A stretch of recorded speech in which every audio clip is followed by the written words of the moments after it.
Hi there, my name is Dr Dane Duncan. I'm a clinical psychologist and I wanted to make a video about gender identity and transness.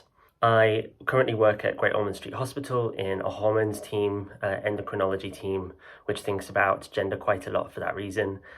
And I've also got specialist training in working with trans, non-binary and gender expansive folk, and I've published and taught in this area. And I've set up a company called Narratives of Us, www.narrativesofus.co.uk, which focuses mainly on working with trans people and trans couples, but also working in a particular type of therapy modality. And I wanted to just start with this quote from Paulo Freire, who was a liberation psychologist. Washing one's hands of the conflict between the powerful and the powerless means to side with the powerful, not to be neutral. So I was thinking about what to share with you today about gender identity, and I thought back to a project that I did with trans people, and this was called the Theatre of Life, and it was a participatory and community action research project, meaning that trans folk were involved in the research right from the very start in terms of what they wanted to find out about and what they wanted to do with the results. And we co-created a talking space, a collective group, which was designed to help facilitate narratives to be told in a safer way, in a way that felt possible to share the hardships, but also the strengths and resiliency of trans folk. So I'm just going to share with you a couple of narratives that came out of the work. So one was how important it was for trans people to find their people. So other trans folk, other non-binary queer people. So that could be community, groups, networks, chosen family, tribes, and so on. And I think that's really important when we think about taking on one-to-one clients. It's really important to help map people to their networks. Another key narrative was the wish for professionals such as psychologists, counsellors, and therapists, but also teachers, politicians, and other healthcare providers, to take accountability with trans people to find out what it's like and what they might need. So it's not putting all of the explaining work back on one individual, which could be really taxing. And another key narrative was deconstructing the myths in the media and the strong dominant narratives that we hear so much about. So there are two key ones at the moment. One is about gender dysphoria, which we hear a lot about through the media. And less is sort of heard about gender euphoria, which has been described as total freedom, happiness, being at one with mind, body and soul. And another key narrative in the media is on the theme of regret. And experiencing regret and the possibility of transitioning more than once in a lifetime are worries that we might hold for trans clients or friends and family. And there are ciscentric narratives about being sure, particularly for young trans people. And the media portrayal of detransitioning is often really out of sync with current research about changes in gender identity across the lifespan and the studies on regret in trans people's experiences.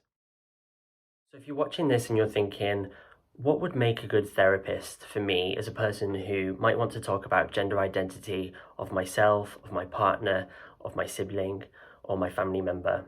And I would advocate, looking at the research, I would advocate neither for a therapist who takes a very expert position, and nor would I advocate for a therapist that takes an entirely curious position and wanting to find out everything from you.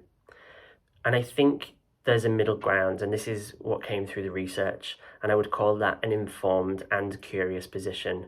So a therapist that knows enough and is really curious and interested in things like the latest policies in the government, the latest statistics, queer theory, the key themes that are important to trans folk when accessing healthcare and so on. I would look for a therapist that's really interested in those things, and one who understands that whilst lesbian, gay and bisexual and transgender experiences are intrinsically interwoven because of the relationship between gender and sexuality is fluid, and it's like a dance that isn't static.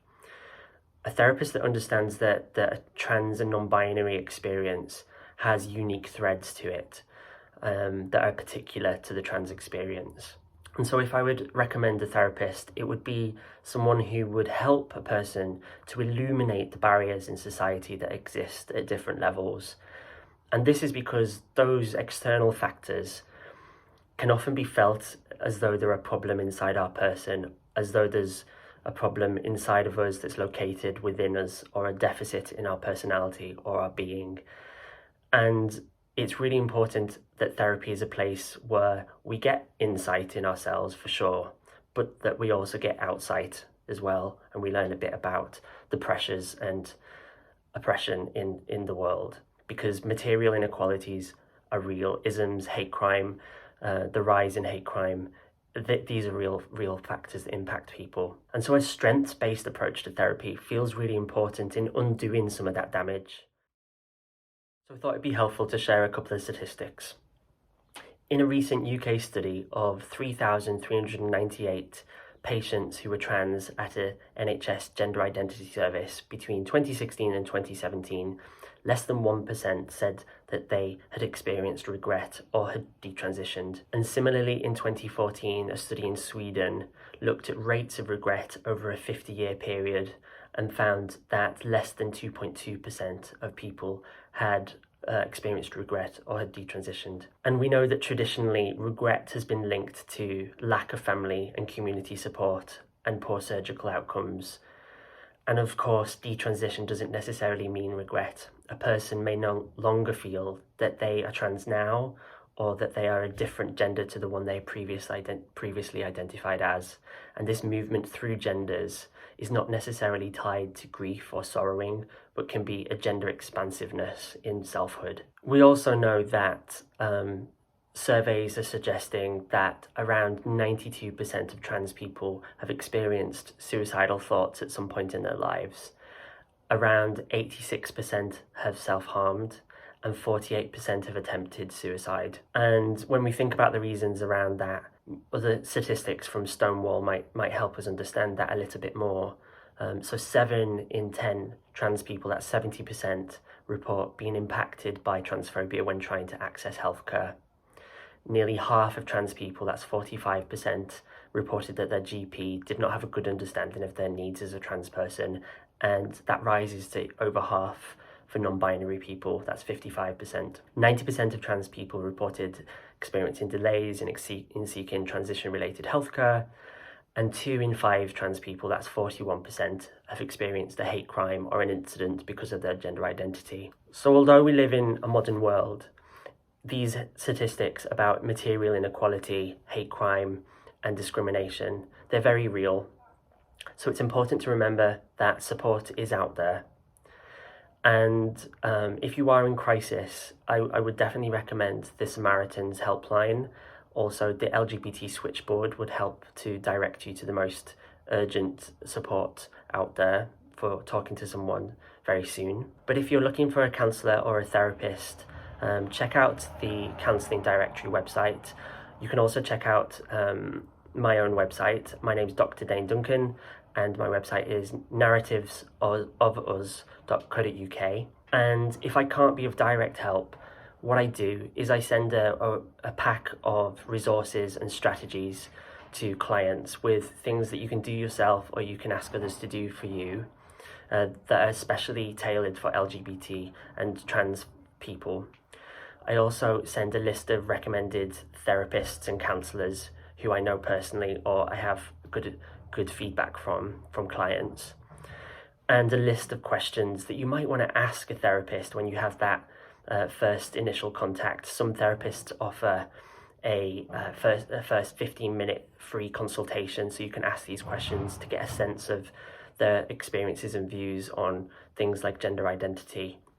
They might not answer, but you can get a sense of them from asking those questions and the way that they might respond to them. I would also ask about sliding scales. I offer a sliding scale to clients, and do persevere. It can be daunting to reach out, but it's really important that you listen to that curious part of you to seek that support. And if nothing else comes of it, at least you might learn something about what you don't value. Thank you so much for listening, and thanks for your time.